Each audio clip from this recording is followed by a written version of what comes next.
أعوذ بالله من الشيطان الرجيم. بسم الله الرحمن الرحيم. سأل سائل بعذاب واقع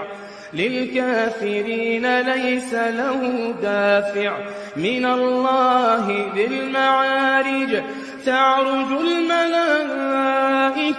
والروح إليه في يوم كان مقداره 50,000 سنة فاصبر صبرا جميلا إنهم يرونه بعيدا ونراه قريبا يوم تكون السماء كالمهل وتكون الجبال كالعهن ولا يسأل حميم حميما يبصرونهم يود المجرم لو يفتدي من عذاب يومئذ ببنيه وصاحبته وأخيه وفصيلته التي تؤويه ومن في الأرض جميعا ثم ينجيه كلا إنها لظى نزاعة للشوى تدعو من أدبر وتولى وجمع فأوعى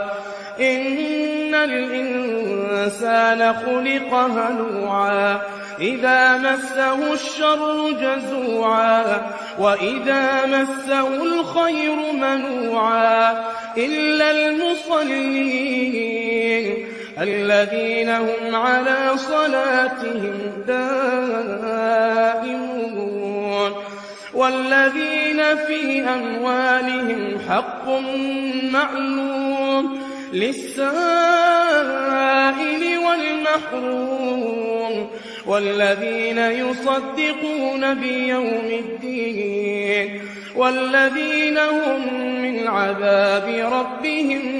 مشفقون إن عذاب ربهم غير مأمون والذين هم لفروجهم حافظون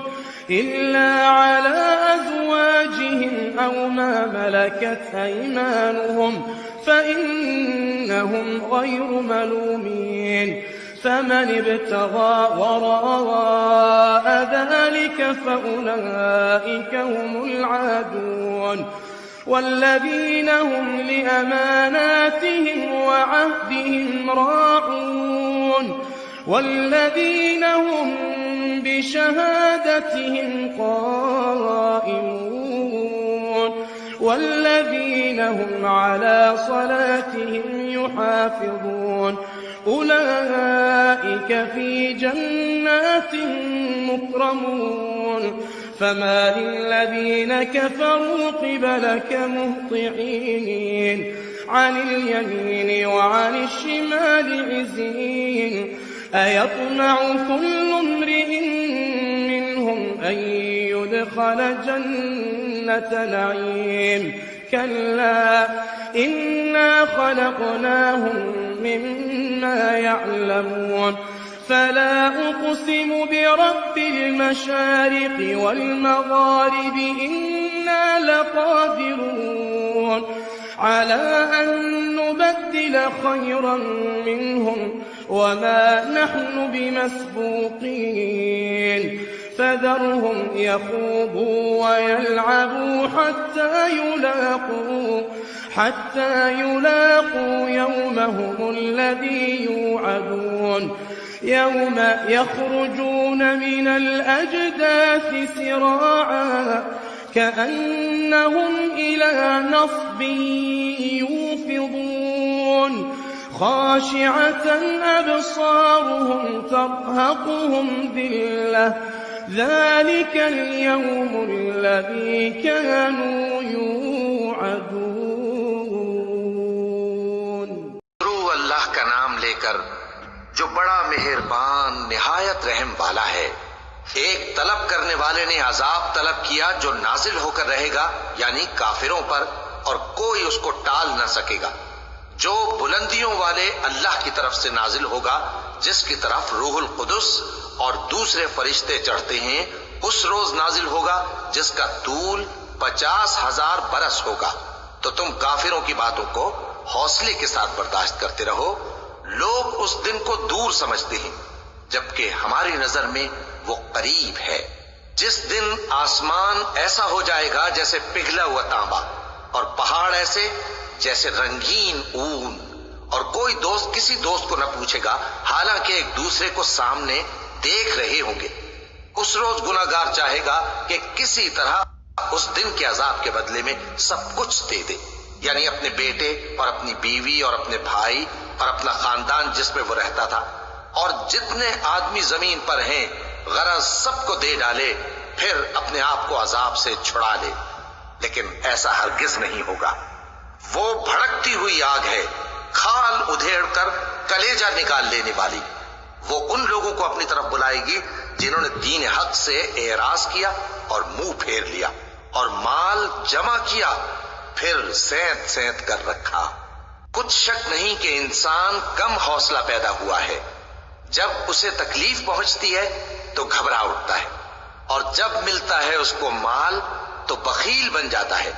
مگر نماز ادا کرنے والے جو نماز کا التزام رکھتے اور ہمیشہ پڑھتے ہیں، اور جن کے مال میں حصہ مقرر ہے یعنی مانگنے والے کا اور نہ مانگنے والے کا، اور جو روز جزا کو سچ سمجھتے ہیں، اور جو اپنے پروردگار کے عذاب سے خوف رکھتے ہیں، بے شک ان کے پروردگار کا عذاب ہے ہی ایسا کہ اس سے بے خوف نہ ہوا جائے۔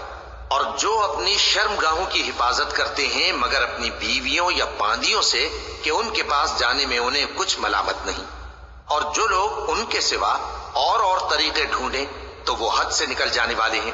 اور جو اپنی امانتوں اور اپنے عہد و پیمان کا پاس کرتے ہیں، اور جو اپنی گواہیوں پر قائم رہتے ہیں، اور جو اپنی نماز کی پابندی کرتے ہیں، یہی لوگ جنتوں میں عزت و اکرام سے ہوں گے۔ تو اے نبی، ان کافروں کو کیا ہوا ہے کہ تمہاری طرف دوڑے چلے آتے ہیں، دائیں اور بائیں سے گروہ گروہ ہو کر جمع ہوتے جاتے ہیں؟ کیا ان میں سے ہر شخص یہ امید رکھتا ہے کہ نعمت کے باغ میں داخل کیا جائے گا؟ ہرگز نہیں۔ ہم نے ان کو اس چیز سے پیدا کیا ہے جسے یہ جانتے ہیں۔ پس مشرقوں اور مغربوں کے مالک کی قسم کہ ہم طاقت رکھتے ہیں، یعنی اس بات پر کہ ان سے بہتر لوگ بدل لائیں، اور ہم عاجز نہیں ہیں۔ تو اے پیغمبر، ان کو باطل میں پڑے رہنے اور کھیل لینے دو، یہاں تک کہ جس دن کا ان سے وعدہ کیا جاتا ہے وہ ان کے سامنے آ موجود ہو۔ اس دن یہ قبروں سے نکل کر اس طرح دوڑیں گے جیسے کسی مقابلے کے نشان کی طرف دوڑے جا رہی ہوں۔ ان کی آنکھیں جھک رہی ہوں گی اور ذلت ان پر چھا رہی ہوگی۔ یہی وہ دن ہے جس کا ان سے وعدہ کیا جاتا تھا۔